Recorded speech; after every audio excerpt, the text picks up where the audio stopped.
Dakyapi. I just wanted to say a few words, give an update, and let people know what's been going on. I know there's a lot of rumors out there. I know there's a lot of things being said about me, and that's okay. I expect that stuff. But I just want everyone to know that the tribe is still doing the best that we can to stop this pipeline, and we will continue to do this. You have to keep in mind that we started this process almost 3 years ago when we first learned of Dakota Access Pipeline, and we've been working since then to do the best that we can to stop. And I know sometimes with different opinions, different leaders, they feel that we probably could have did something different, or we probably should have done something that we're not, or maybe they think that we're doing something wrong right now. But I feel pretty good about where we're at right now. I feel comfortable of the things that had transpired in the past few days. December 9th, yesterday, we had a scheduling conference with Judge Boasberg in DC, and that was just to set up the schedule for the upcoming months and to determine when deadlines are.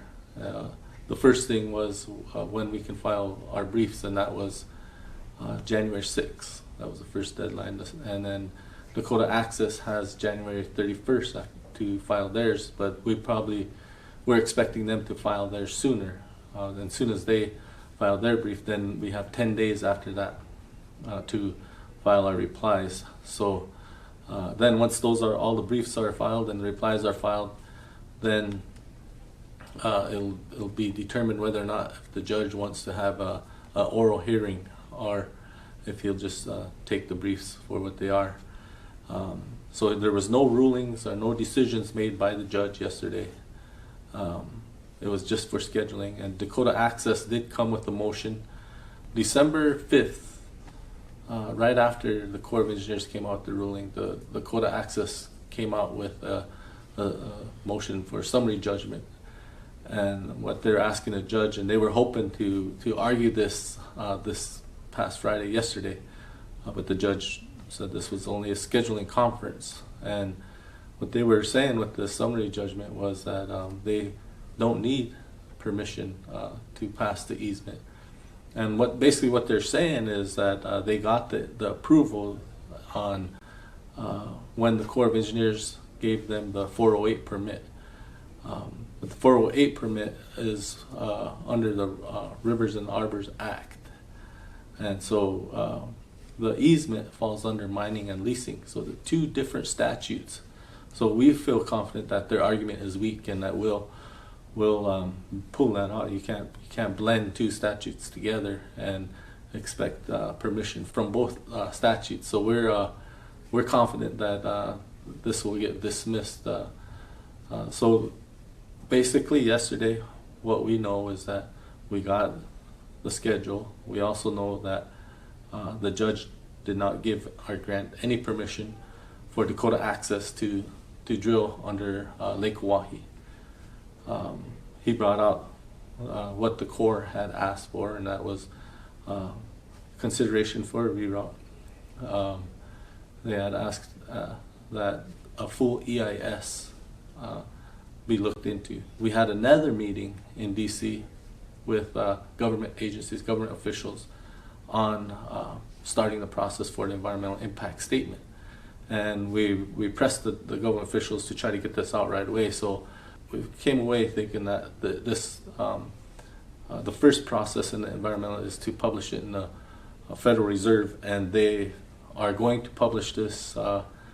We're pressing them to get it done before December 31st. So once that gets in the published register, then they take comments and start the planning on who's going to be part of the EIS, and what information is going to be sought after, and who the contractors will be that will be conducting the EIS. We definitely don't want Dakota Access doing the EIS for this project, because we saw what they did when when Dakota Access hired their third party to do the environmental assessment. So the process is starting. The more that this administration can do, it'll make it more difficult for the next administration to untangle or unwind and just give the easement to Dakota Access Pipeline. So we know that this is going to be a drawn out process that will take some time, and rightfully so. We have been arguing all along that we are a people. We are of importance to this nation. We are the first occupants of this land. We are the ones who have a clear understanding of our environment. We have every right to stand up against Dakota Access Pipeline as it crosses through our treaty lands, and we have treaty rights. Because of that, we feel that this pipeline threatens our culture, our heritage, our language, our environment and water, everything that makes us unique. And that's what this environmental impact statement should show.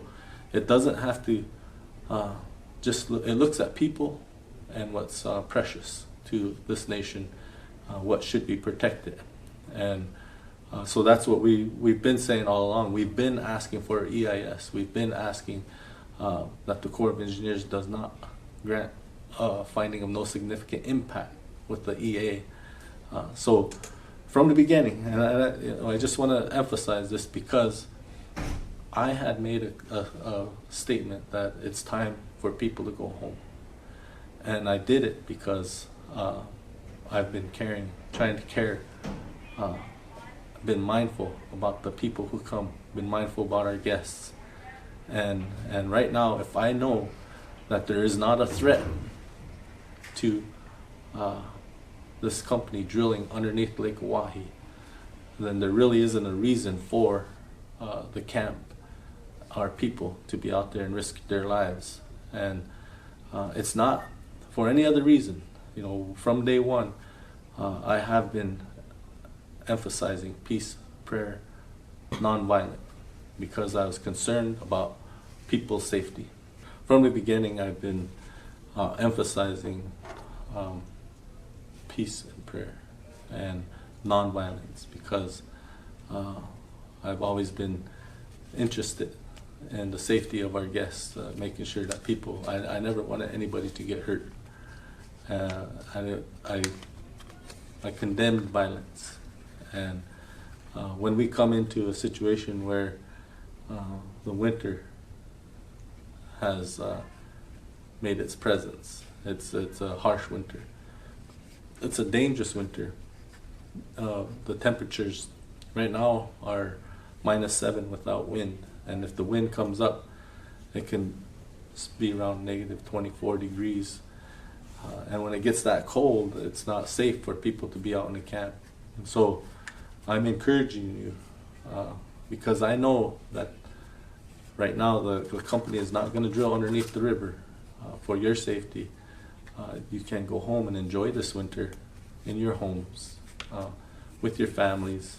And there'll be a time when we come back, we're already talking about what we've done, what we have started. And there's a beautiful thing here that has come about, and that's Ochete Shakoi, the 7 council fires. And we gave birth to this, and like all ceremonies, they go and then they come. There's people that want to stay no matter what. And for your safety, I'm still encouraging you to go home. And not only for your safety, but for the safety of other people. And we don't want any lives lost. So it's important that you be mindful of who you are and who you're representing, and also where you're at. And so also be mindful of who's encouraging you to stay. Do they have intentions other than what is needed now? Because the pipeline fight is not here. The pipeline fight is not happening right now. It's stalled. We have to start looking at what else we can do, where else we can fight. And I'll tell you, if this is about the black snake, if you want to kill the black snake, then you have to go after the blood that feeds it. Take the blood out of the black snake. Where does the blood come from? This one pipeline is not going to be the end, because there's so much oil that's being extracted. There's so much oil being stored. There's going to be more pipelines. There's more black snakes until we stop the flow of that blood. And there's two ways we can do that. We can go to the source where the oil is coming from, where that blood's at, or we can start to change our behavior. We can start looking at what we need to do, and that's the beautiful thing about Ochete Shakoy and the 7 Council Fire. How do we go on from this point on? What do we need to do? How do we need to change ourselves? What I'm seeing now is that people are starting to point fingers and point blame, and they're saying that I'm helping the Corps of Engineers, I'm helping the state, I'm helping Dakota Access. And that, I find that crazy, because from day one, we've been fighting this pipeline. We have the records, we have the documentation that can prove. Why would all of a sudden I jump ship? And the only reason why we say that is because myself and the Standing Rock Sioux tribe are encouraging people to get out of harm's way. When it's time now for them to go, and it's not for us to get in our own routine. The only reason why people would want to stay is because, and I'm going to say it, there's donations, there's money, and if that's our motive to stay here, then we're no better than that pipeline company. We're no better than the oil company. If that's your reason to be here, if that's your reason to encourage people to stay here so you can make money, so you can get free things, free donations, you're no better than the oil company. You're selling something that isn't necessary so you can make money. Like I'm saying, it's time now, that bit. And I'm just telling you the way it is and telling you the truth. And when we talk about the 7 council fires and bringing it back, we come back in the springtime, we come back in the summertime, or we come back in the fall, and we set it up.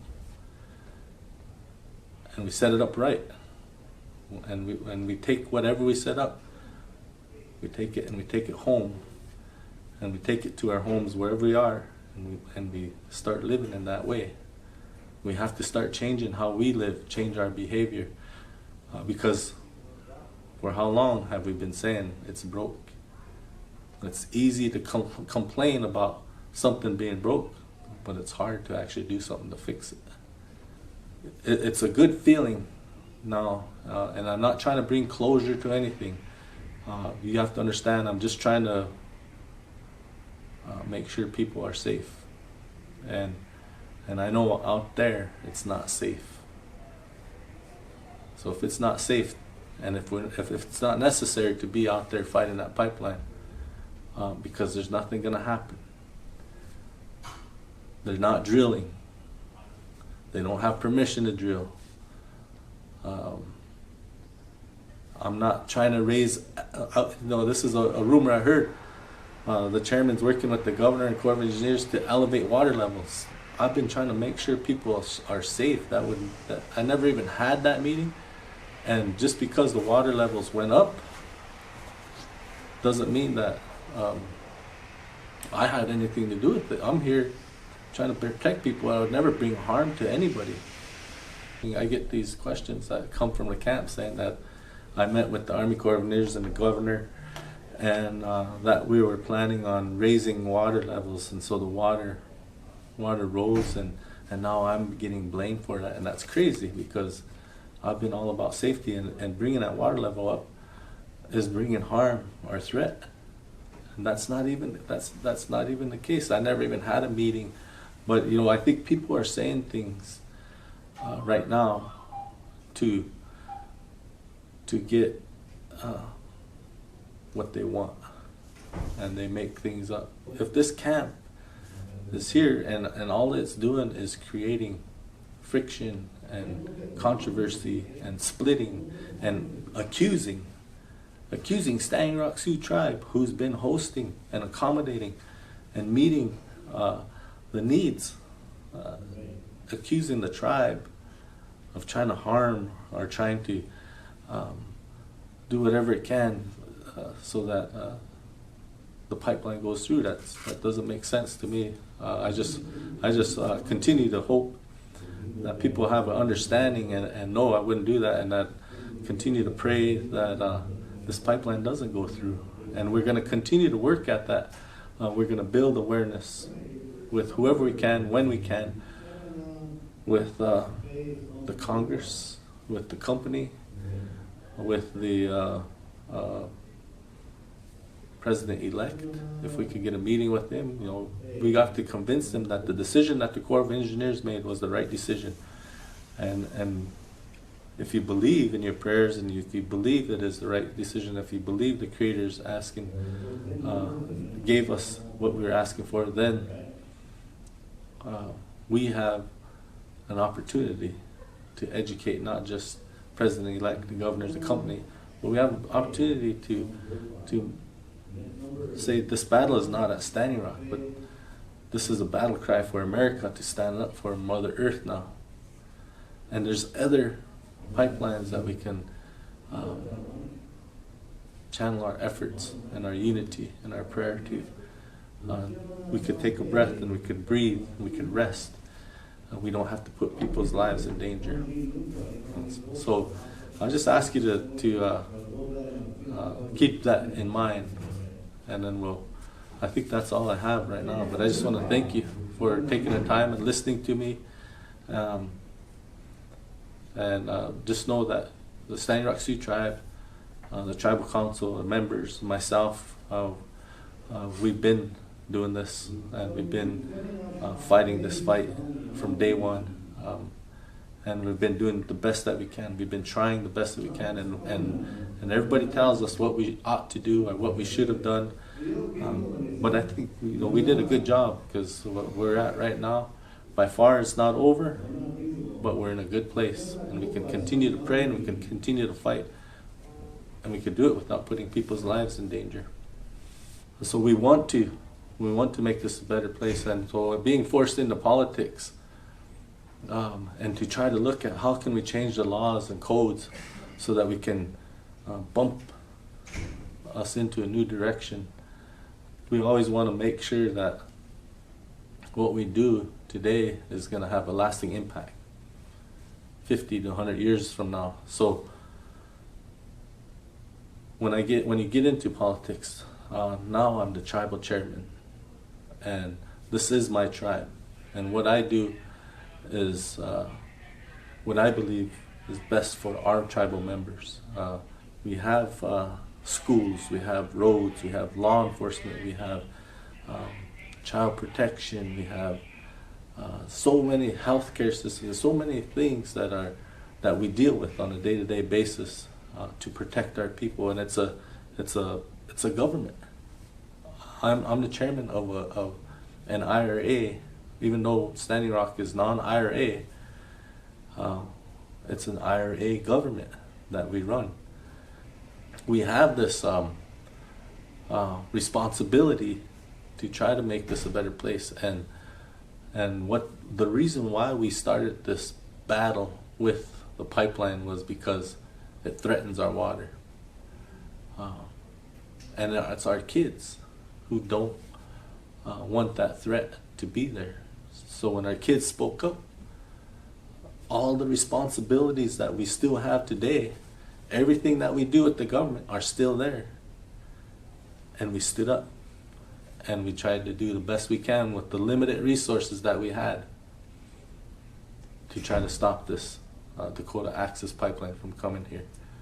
We still are trying to take care of our members. We had a snowstorm, a big snowstorm the last week, and our roads, the tribal roads, we didn't have the staff, so we're still working on that today. We're still trying to get roads open for our members. Some of our members need to be at the clinic. Some of them go to dialysis. And so when our roads department can't maintain the roads because of the severity of the storm that came, we can't just stop everything and accommodate the camp. We still have our membership here. We still have this government here.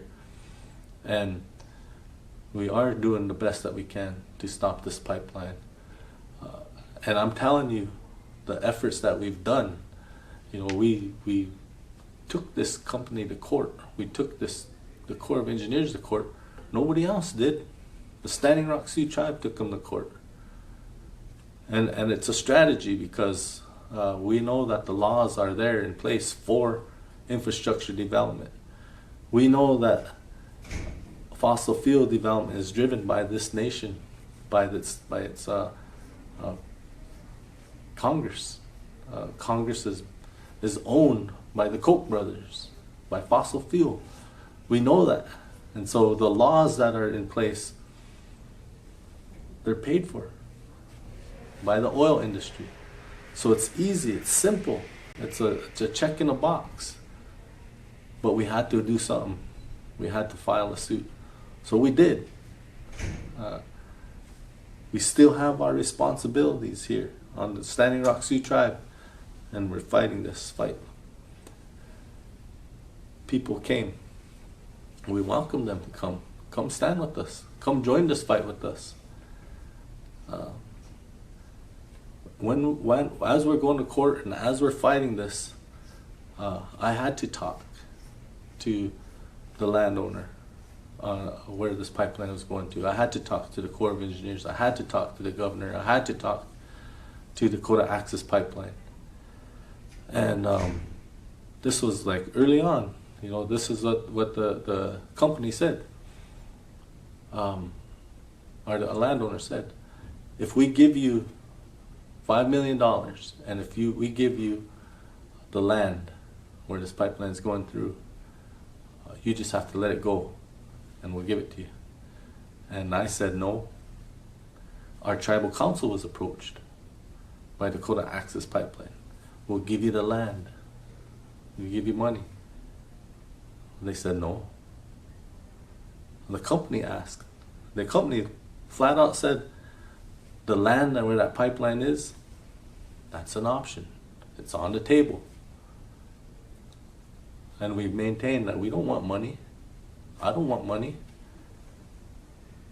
We don't want land just to allow that pipeline to go through. So we never took anything. And I could honestly say that. We never solicited for money either. The Standing Rock Sioux Tribe never said, give us money. We never negotiated. Every time we said we want to make sure that there are no pipeline spills, we looked at how pipelines are constructed. And so we said, well, let us look at your specs. If we let you look at their specs and if we do something, there was always a proposition to negotiate. And we never negotiated. We would say, understand, if we take a look at this stuff, we're not giving consent. We don't want this pipeline here. The only thing we want is reroute. And you could ask anyone. You could ask the Corps of Engineers. You could ask the company. We never did try to negotiate. We never did try to take money or anything from it. And it's because we believe. This whole thing, we believe in the Creator. We believe in our prayers, and we know that with that belief and with that conviction, things will happen. But if you don't believe, you can pray all you want, but if you don't believe in your prayers, then there's nothing going to come from them. So it's important that you believe, and we believe that, so we never wanted anything from it. We could have settled, but we never settled, and we never asked for money. Tribes wanted to donate, and they said, what are your costs? And we said, we have a high legal cost, so they wanted to donate to our legal fund. And then as the camp began to grow, we started to pay for porta potties. We paid for roll-off dumpsters. We use our own tribal equipment, our own grader, our own loader. We use our food distribution food van for the camp.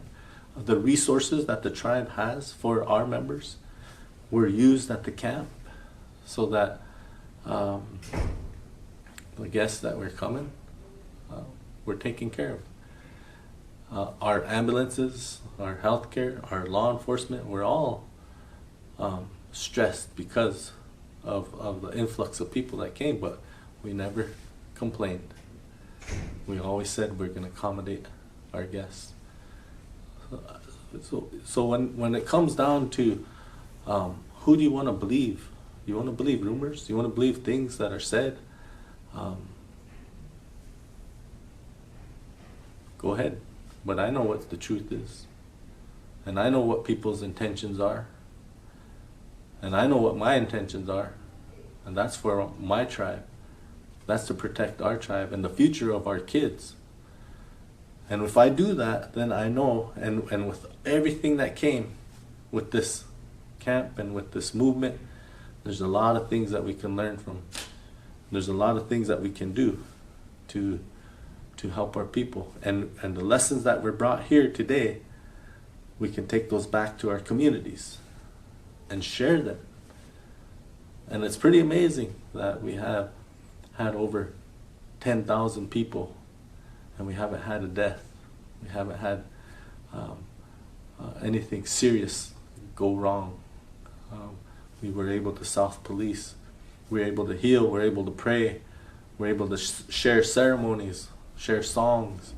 There's a lot of things that I've seen that were good, and that we can take those good things and take them back. And so I'm just so thankful and I'm so grateful that everybody came.